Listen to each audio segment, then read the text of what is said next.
So photo DNA falls under a category of what we call perceptual hashing, also known as robust hashing. And we're going to talk a little bit about the technology, and we're going to talk a little bit about the landscape of using this technology to detect CSAM on the internet over the last 15 years or so. This slide right here really, in some ways, encapsulates the whole story, and there's lots of details that we'll start pulling on as we move through the presentation. So here's the basic idea. We know that in the CSAM world, the same content keeps getting distributed month after month, year after year, decade after decade. And what that means is that once we identify a piece of content, we know that we can find it into the future using perceptual hashing photo DNA. And here's how it works.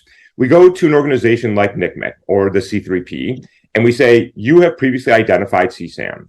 We reach into each of those pieces of content and we extract a digital signature. That is what photo DNA is, and I'll talk a little bit about specifically what that signature is in a minute.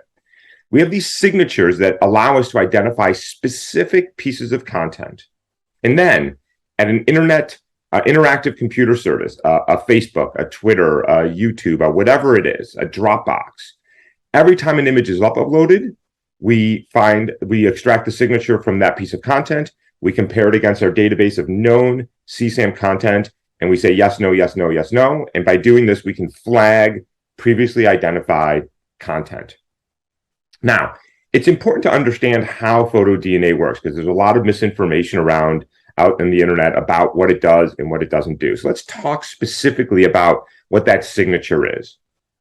We start with an image. What's an image? It's a bunch of pixels.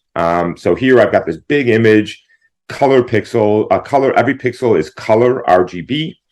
And the thing you have to understand about working with photo DNA at scale is that you're dealing with potentially billions of uploads a day. So you have to think very carefully about how are we going to process billions and billions of images. And to that end, the first thing we do with an image is we make it smaller and we convert it to grayscale. We do this for two reasons. One is to make it more efficient, and the other is because all those pixels, all that color are not particularly important for identifying a specific image that has previously been identified as CSAM. So now we have this relatively small grayscale image. And from that image, we're going to convert it into these two images, which may be a little hard to see. But what you should see is that we are highlighting parts of the image where there is a large transition in the original image from dark to light. So for example, my hairline from here to here, my shirt from here to the background, the transitions. We do that because those transitions where the intensity changes from one to another is what is going to allow us to accurately identify an image. So we have these two versions of the change in intensity. We carve them up into little 6x6 pixel blocks, so pretty coarse. And in each of those blocks, we extract just two numbers. How many of the values are greater than 0 and how many of the values are less than 0. And that's it. We do that over and over again across all of these things. And in the end, what we get is something that looks like that little guy right there, those little 12 by 12 pixels. So that big color image that I started with, brought down to small grayscale, converted to get the contrast, and then we extract 144 statistical measurements right there, and I've expanded that to 1200% just so you can see what our signature looks like. And I do this for two reasons. One is that you can see we have this very compact signature. So we went from potentially millions of pixels to 144 pixels, which means that our comparisons are going to be very, very efficient.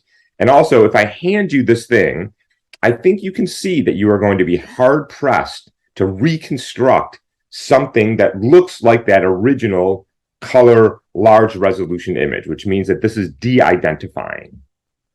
All right, so now let's go back to our picture. We start at C3P, NCMEC, extract known CSAM. We extract a signature, which we now know how to do, 144 numbers. That's it. And then interactive computer service, we extract that same signature. And here I've changed something a little bit because this is important. So here, instead of an equality, I have a comparison. So what I'm going to do is I'm going to take each signature here and I'm going to ask, how similar is it to the uploaded image? And if it's exactly the same, I have a match. If it's completely different, I have a mismatch. And if it's slightly similar, well, then it's probably a match. So you can see here, I have this little epsilon, which says I'm allowed some tolerance in the difference in the signature. And that's what's going to allow us to identify an image, even if it's been modified slightly. It's also going to allow us to control the true positive rate and the false positive rate. The false positive rate is we don't want to take this image, for example, and misidentify it as that image.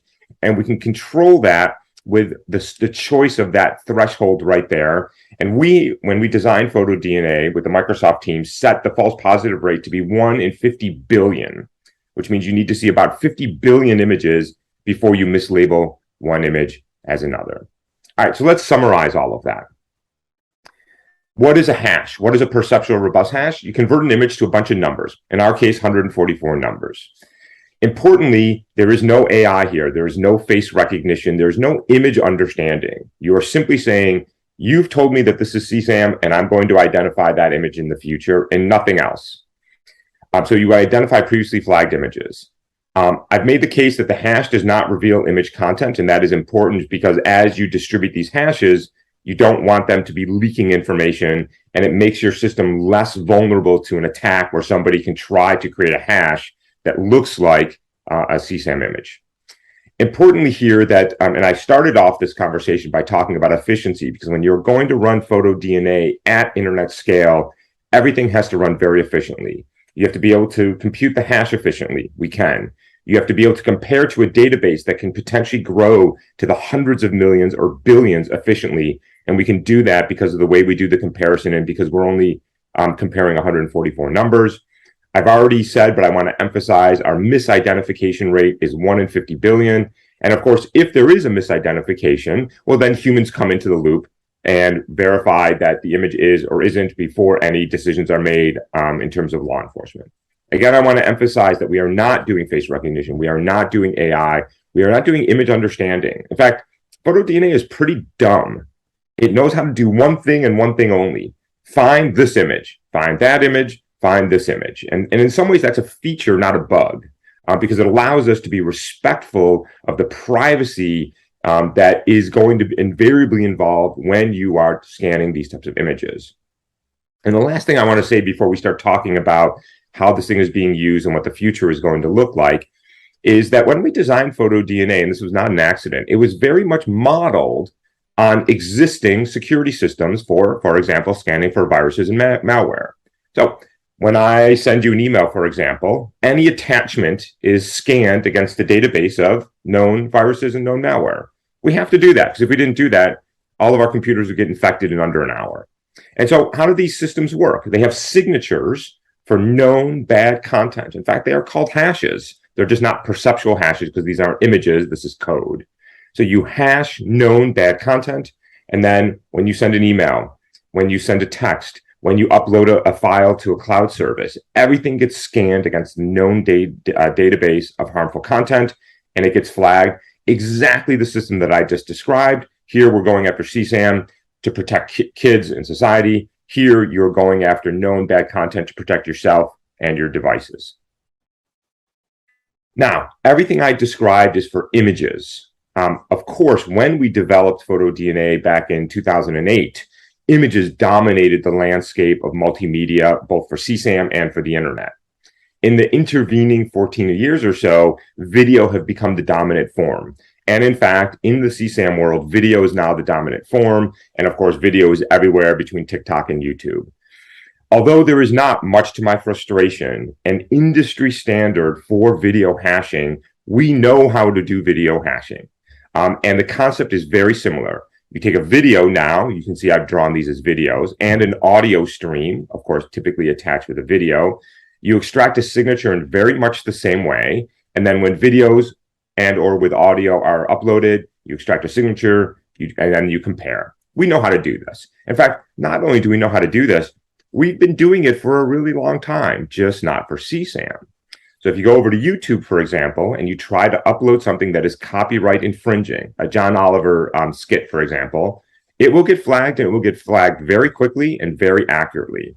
And the reason is because the publishers have provided to YouTube hashes of the content that they do not want distributed because it's violating copyright infringement. YouTube has something called Content ID, which extracts a hash from a video, And then when you upload, compares against that. And by the way, I will mention here that prior to the DMCA, the Digital Millennial Copyright Act, the YouTubes of the world said, we can't stop copyright infringement because it's too hard of a problem. And the government said, no, we don't think that's true. And they passed a law that says you must protect copyrights of the industry. And YouTube did. And by the way, as a side note here, I'd like to ask people, what does it say about us as a society if we first protect the copyright interests of multi-billionaires, studios, before we protect children? This exact technology could have been deployed to find and remove CSAM, but we protected copyright infringement before we protected children. And you should think about what that says about us as a society.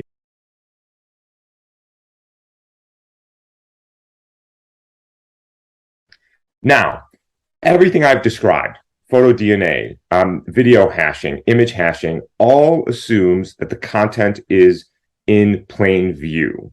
And what I mean by that is that when you upload something to Facebook, to YouTube, to TikTok, to Twitter, whatever it is not fully encrypted at the point of the service. You can encrypt in transit. I don't care. That has nothing to do with this. But at the point when Facebook grabs a piece of content, it must be able to see the pixels in order to compute the hash. That almost goes without saying.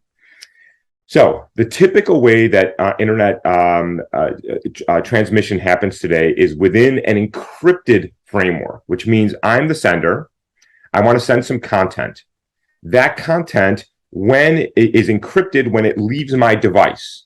Yeah. For example, when I send a text message, when I communicate with my bank, anytime I have HTTPS, S for secure, and then it leaves my machine encrypted. That's why I've drawn it here in purple and magenta. When it hits the service provider, the Facebook, the YouTube, it gets decrypted because we have a shared protocol. And then the hash is extracted, you do your work, and then if it's going to be sent on as a message, it gets re-encrypted and sent on to a receiver. If it's going to be posted to Facebook, it simply gets posted. So think of this as sort of a secure text messaging where when things are in transit, they are encrypted, but they can be analyzed at the server for harmful content, malware, CSAM, whatever. So that's what's called an encrypted transmission. An end-to-end encrypted, which is WhatsApp, Telegram, Signal, etc., works a little bit differently. So here, I'm my sender. I'm going to send the content encrypted. But when it hits the service provider, it cannot be decrypted. The only person who can decrypt it is the receiver. So this really is not for YouTube and for Facebook, because it wouldn't make sense for Facebook not to be able to post something. But this is for end-to-end encrypted text messaging. So think WhatsApp and Telegram and Apple Messenger for that matter. And so within this framework, just along the top line here, because the content is in magenta the whole time, we are blind to CSAM, viruses, or malware because everything is fully encrypted. We cannot operate. But there is a solution here. And the solution is that the sender their device can extract the hash from the content. Of course, they have it in plain text. They just attached it to the message. So we can extract the hash here. We can encrypt the hash so nobody can see it. And then the service provider can decrypt the hash the same way we did up here without looking at the message, by the way, just the hash. And now remember that the hash is not revealing any content. So we can just say, is this something I've seen before? Is it harmful? Pull it off. Is it not harmful? Allow the message. So this is called client-side hashing. It allows for a fully end-to-end encrypted messaging, but still allows us to make sure that people are not transmitting harmful content like CSAM. And in fact, this is not theoretical. It is not hypothetical. It is not fantasy land. Apple, in fact, produced this. They called it neural hash. And they showed that we could do this. It's called client-side hashing, and it had some really nice features to make sure that people's privacy were not being invaded, but also making sure that people were not transmitting CSAM. Much to my frustration, they pulled the release of this because they were getting blowback from the privacy groups, in my view, for misunderstanding how this technology works and what it was capable of and what it was not capable of. But Apple did us a favor, which it showed that this technology is feasible, and it showed that it can work, and it can work within an end-to-end encrypted service. I will also point out that many people point to services like WhatsApp and Signal and Telegram as examples of fully secure, end-to-end encrypted, privacy protecting, nobody can see anything you're doing, and it is a complete fantasy. And in fact, not only is it a fantasy, but WhatsApp does exactly client-side hashing, but not for CSAM, for malware and viruses. So this is a screen grab from WhatsApp's FAQ, and it says, about suspicious links. For some links you receive in chat, you may see a suspicious link indicator. What's happening here? Well, if somebody WhatsApps you something that looks like it might be malware, WhatsApp warns you. How? Well, it's scanning your text messages. It's looking literally at the link and saying, this looks suspicious. We are concerned about this. Maybe you don't want to click on it. Why do they do that? Because if you start getting suspicious links and clicking on them and getting malware, you're going to stop using the service. And so they created client-side hashing to protect you and your device. And so when WhatsApp says, we believe in privacy, we don't believe that you should be scanning people's messages, would you please ask them why they scan your message for malware, but not for CSAM? We have a mechanism to do this to protect you as an individual. And so I think it's a perfectly reasonable argument to say, well, protecting the most vulnerable among us with exactly the same technology certainly seems feasible too. The last thing I'll say on this within the end-to-end encryption, because it is clear that this is coming, is that we've seen you can do client-side hashing. We've seen that WhatsApp does it for malware. We've seen that Apple showed that they can develop a technology for CSAM. And there's another technology that I want to mention too, which are called secure enclaves. And the way that works is you are the sender, you encrypt your message. Again, that content is in magenta. It goes to the service provider. The service provider has in this dash box here a secure enclave that can do one thing and one thing only. It can decrypt the message, compute a photo DNA hash or whatever hash you want, and do exactly the things that I described earlier in the talk. If this flags that it is CSAM, then the content is blocked. Otherwise, it goes through. And what's interesting about this secure enclave is that even though this computer is sitting at a server at a company, they cannot see what's inside the content. So when the content is decrypted, nobody can go in, nobody can lift up the hood and say, what is that? Only the machine is able to do this, and it can be audited. You can verify that it is doing one thing and one thing only. And so I call this end-to-end encryption. And I think this is a very clever way of doing CSAM detection within a secure system. And these are not fantasy. Intel sells these machines. They are publicly available. And it's a second way of doing a hashing for CSAM within a privacy protecting ecosystem. And the last thing I'll say about end-to-end encryption is we should not romanticize end-to-end encryption. There is this notion somehow that if you are end-to-end encrypted, you have complete anonymity and privacy. And it's not true. Edward Snowden had this great line that says metadata means records about your private activities and associations. It's an activity dossier, the novelties and the lack of warrants. What he is pointing out to here is that even within an end-to-end encrypted system, the fact that we are communicating where we are, when we are doing it, how often we are, is a matter of public record. We can find that information. So you can say, well, the government doesn't know what you said, but they know that we are talking. So if you are, for example, somebody who is a whistleblower and you have been WhatsApping with a reporter at the New York Times, well, guess what? People know what you're doing. If you are a human rights watch activist and you are communicating with a reporter or with law enforcement or with government agencies, guess what? People know. Let's please not romanticize end-to-end encryption as if somehow it is this all-giving, all-powerful privacy protecting. It is not. We are giving up a certain amount of privacy no matter what.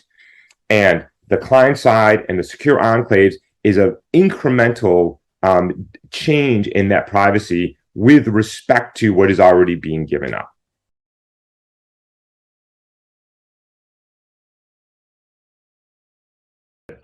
So the history of photo DNA is fascinating. So you have to go all the way back to 2003, really the very, very early days of the internet, before there was a Facebook and a Google. And we already then, more than 20 years ago, knew that there was a problem with the explosion of child sexual abuse material online. The technology companies knew it. The then Attorney General of the United States called the then giants of the technology sector to the White House and said, guys, you have a growing problem with CSAM. You must do something about it. The technology sector created what's called the Technology Coalition, whose mandate was to keep kids safe online. For 5 years, these companies met dutifully several times a year and did absolutely nothing. No technology, no policies. The problem kept getting worse and worse and worse. Yeah. In 2008, out of sheer, raw, unadulterated frustration, Microsoft reached out to me because of my expertise in digital imaging and says, we're just frustrated. It's been 5 years. We have all advanced the technology sector phenomenally far, but we can't seem to tackle this problem. And so I went to talk to Microsoft and the Technology Coalition, and it turned out that there was, I think, modest technology that we could develop, and PhotoDNA was the first of that, which, by the way, we developed a team of three engineers and a handful of lawyers over a period of a year developed this technology, which tells you that it was not an ability problem. They just didn't want to do it in the early days. So in 2009, we had developed, tested, and proved viability of PhotoDNA. We had launched it on Microsoft service, and it was working, and we were finding a shocking amount of content. When we brought it back to the Technology Coalition, there was incredible resistance. Nobody wanted to deploy it. They found a whole new set of reasons not to deploy it.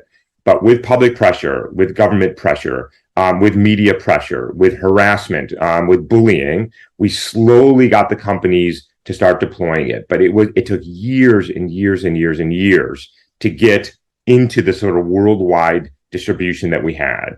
And the problem was never, we can't do it. It was that content moderation is bad for business, right? Understand that major technology companies are in the user-generated content business. And it's not, I don't believe that they want CSAM on their platform. I don't believe that. But what I will tell you is that once you prove that you can find and remove CSAM, well, then you're going to have to deal with terror-related content. You're going to have to deal with illegal drugs, illegal weapons, disinformation, all the other awful things that are happening. And that's bad for business. And so the problem has always been that what we want to protect our children online and to protect us and our societies is misaligned with the corporate interests when these companies are in the user-generated content business. And so, but here we are, 20 years later, PhotoDNA is in worldwide distribution. I think that they have not been aggressive enough in keeping PhotoDNA up to date. I don't think they've been aggressive enough in dealing in deploying a standard for video. I don't think they've been aggressive enough in dealing with online grooming and many of the other risks to children. The issues are not technological in nature. It is one of will and one of priorities at these companies.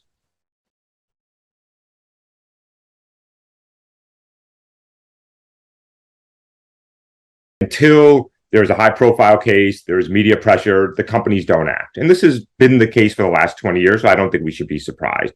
I mean, if you can call it that, here's a little bit of good news. The smaller platforms have smaller problems. And so, the nature of where is the harm is absolutely bigger on the bigger platforms. But I would like to see every platform running this PhotoDNA. I would like for the internet as a whole to be hostile to predators who prey on the youngest among us. I think we have to say there is no place you can hide from us. I think the pressure is going to have to come from advertisers. It's going to have to come from infrastructures. So, for example, Amazon, Microsoft, Google, Cloudflare could say to companies, if you do not run PhotoDNA, I'm sorry, you cannot use our cloud services. Nobody can survive on the internet without major infrastructure support. And so look, I would like for the governments to do this, but I'm also not naive. It is a big world out there with a lot of different governments. But there's probably a half a dozen infrastructure companies that could say, you don't want to deal with child sexual abuse? Fine, that's your choice, but you are not going to use our services. I think that's where the power is.